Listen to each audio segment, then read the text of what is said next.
तर त्याच्यावर ही जी आपली आय डी आहे, ही आपली आय डीवर तुम्ही तुमचं मत मांडू शकता. तुमचं काही प्रश्न असतील ते मला विचारा, मी त्याचं उत्तर नक्कीच तुम्हाला देईन. पण मला खूप वाईट वाटलं की तुम्ही माझं म्हणणं असं म्हणजे अर्थ वेगळा काढला म्हणून.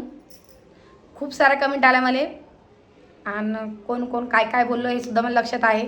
मी काय कोणाचं नाव नाही घेणार आहे, कारण खूप साऱ्या जणी आहे त्यांनी माझं नाव घेऊन मला खूप सारं बोललेलं आहे.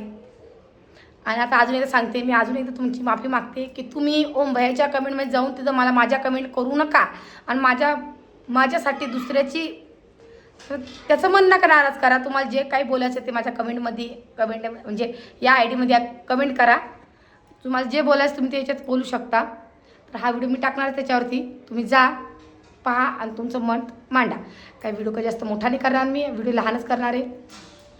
मला फक्त एवढंच म्हणणं, तुम्हाला सगळ्यांना मी सांगेले ना की ह्या आय डी याच्यावर तुम्ही कमेंट करा. तुम्ही ही बी सोडली ती बी सोडली, तुम्ही तिकडं जाऊन कमेंट करायला. त्याचाही फोन आला मला, तोही मग खूप डोकं खाजत जाय. असं आलं तसं मला, भाऊ विषय सोड, मला खूप खराब कमेंट यायला म्हणे, सगळे तुलाच बोलायला. मला बोलणार नाही तर काय, तर त्यांनी पहिलं काही ऐकलंच नाही. म्हणलं पहिलं काय होतं काय नाही, तर पहिलं काय झालं त्यांना काहीच माहीत नाही म्हणलं. आणि सगळेजण म्हणतात की मनषाताईनं भांडणं चालू केले. तसं नाही आहे, एका हाताने टाळी वाजत नाही आहे. टाळी वाजायला दोनच हात पाहिजे. म्हणून एकच माझी तुम्ही बघितली, दुसरी बाजू तुम्ही बघितलीच नाही. कशाहून झालं काय झालं हे तुम्हाला सुद्धा माहीत नाही आहे. आणि जे राहून ते सगळं तेच सांगत बसतो, म्हणून मला तो विषय नकोच वाटतोय. म्हणून मी व्हिडिओ काय जास्त मोठा नाही करणार, व्हिडिओ एवढंच करणार आहे.